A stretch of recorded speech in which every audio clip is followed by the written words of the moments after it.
यानी हमारे पास हम प्रागैतिहासिक काल को लेकर बात कर रहे हैं, तो ऐसा समय काल जिसमें हमें कोई भी लिखित साक्ष्य नहीं मिला, तो हमें जानकारी किससे मिली? हमें शैल चित्रों से, पत्थरों पर बनी आकृतियों से जानकारी मिली, औजारों से जानकारियां मिली, है ना। इसके अलावा इनके जो खोज रहे उनसे जानकारियां मिली। ठीक, तो इन सभी चीजों से जानकारी मिली। लिखित साक्ष्य कुछ भी नहीं था, तो इनकी लिपि भी नहीं थी। क्लियर है? कल हम यहां तक बात कर चुके थे। लास्ट टाइम का थोड़ा सा रिवीजन मैं कराऊंगा। और मैंने आपको यह भी बताया था कि इस समय के लोग, यानी पैलियोलिथिक एज के जो लोग थे, पूरा पाषाण काल के जो लोग थे, वो खेती नहीं करते थे, क्योंकि उनका जीवन स्थायी नहीं था। वो कैसे थे? वो घुमक्कड़ थे। कैसे थे? घुमक्कड़ प्रकार के लोग थे। ठीक, इसके अलावा आग की यहां पर खोज हुई थी, लेकिन आग की खोज तो हुई, लेकिन उसका व्यवस्थित रूप से प्रयोग नहीं हुआ। प्रयोग नहीं हुआ व्यवस्थित रूप से। आग की खोज तो हो गई। इसके अलावा ये क्या करते थे? शिकार पर निर्भर थे। किस पर निर्भर थे? शिकार पर ये निर्भर थे। इसके अलावा हम नेक्स्ट बात करें इसको लेकर, ये खाद्य संग्राहक थे।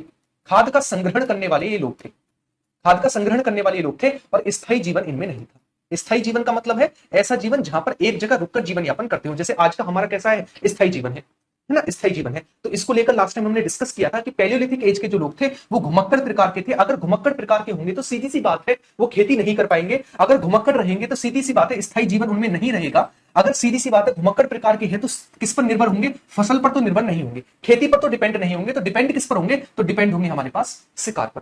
किस पर डिपेंड होंगे? शिकार पर डिपेंड होंगे। ठीक, ठीक, तो किस पर डिपेंड होंगे? शिकार पर। इसके अलावा इस समय पर ही आग की खोज हुई थी।